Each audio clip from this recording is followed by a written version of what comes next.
How can a known poison that exists in our food supply, our medications, and sometimes even in the air we breathe, be totally overlooked as the cause of disease in America?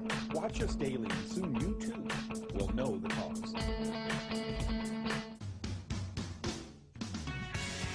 This is Dr. Roby Mitchell. Watch Know the Cause. You'll never medicate your way out of diseases that you behave yourself into. Change your habits, change your life. Back to you, Doug.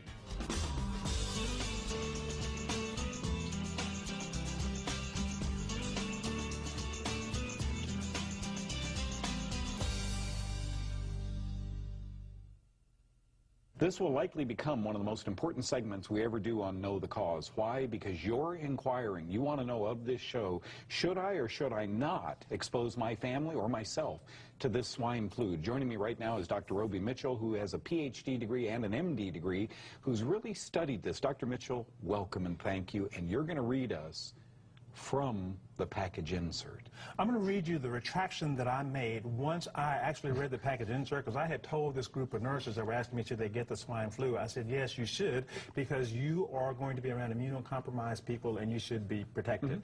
Then I read this package insert and I had to send out a retraction so that they would have informed consent. And the first thing I told them, so look at, it says in that package insert, it says 4 to 9-year-olds have to get 2 injections. So when you read through that package insert and you run down this long list of symptoms, some of which are neurological that we'll go through, you got to think, do I want my 4 to 9-year-old to do this twice, right? And then you got to expose them to the regular flu vaccine also. It also lists Guillain-Barré as a possible side effect. This is a paralyzing, potential fatal nerve disease that was seen with the swine flu vaccine in 1976. Nerve damage can be permanent, right? Now, this is a result of a compromised immune system. People had compromised immune system back in 1976. It's a lot worse today.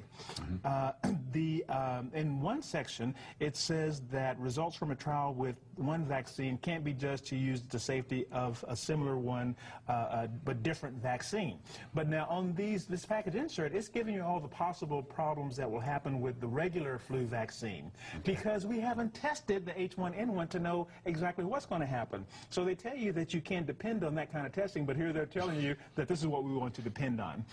The other very important thing is that in these vaccines, they have this adjuvant called MF59. It's an ingredient they added to make the swine flu, this H1N1, a little more powerful at stimulating your immune system. Well, the reason it does that is because it's very similar to a very similar molecule that's in your nerve tissue called squalene. It's a structural fat that's in your normal nerve tissue. Now, if we give this adjuvant, right, inject it into your body and your immune system gets sensitized to that, right, then what if it looks over and sees that squalene in your nerve tissue? Attack that too. Goes and attacks that. We got an autoimmune disease. I think this is probably where the Guillain-Barré comes from. Now, some of the things that it lists, and this is just the nervous system side effects. It says headache, dizziness, neuralgia, paresthesia, confusion, febrile convulsions, Guillain-Barré syndrome, right there on the package insert, myelitis, neuropathy, Bell's palsy. Then it also goes on to say concomitant administration with other vaccines. It says no data to assess the concomitant administration of influenza A, this H1N1, with other vaccines. So they're telling you, we don't know what's going to happen when you mix the regular flu virus with this H1N1 virus. May be safe, you may drop dead. Or it may be safe, you may drop dead. Or it may be safe, you may drop dead. Or it may be safe, you may drop dead. We don't know. Which they're telling us to get both of them. Telling you to get both of them. And now they're saying, we don't know what will happen. Worse than that, right, they're telling, the people that are trying to get this is pregnant women. But here's what they say in the package insert concerning pregnant women. It is also not known whether influenza H1N1 monovalent vaccine can cause fetal harm. We don't know if it's caused fetal harm when administered to pregnant women, or can affect reproductive capacity, right? Again, it is also not known whether influenza H1N1 monovalent vaccine can cause fetal harm. We don't know if it's caused fetal harm when administered to pregnant women, or can affect reproductive capacity, right? Again, people are being used as human guinea pigs.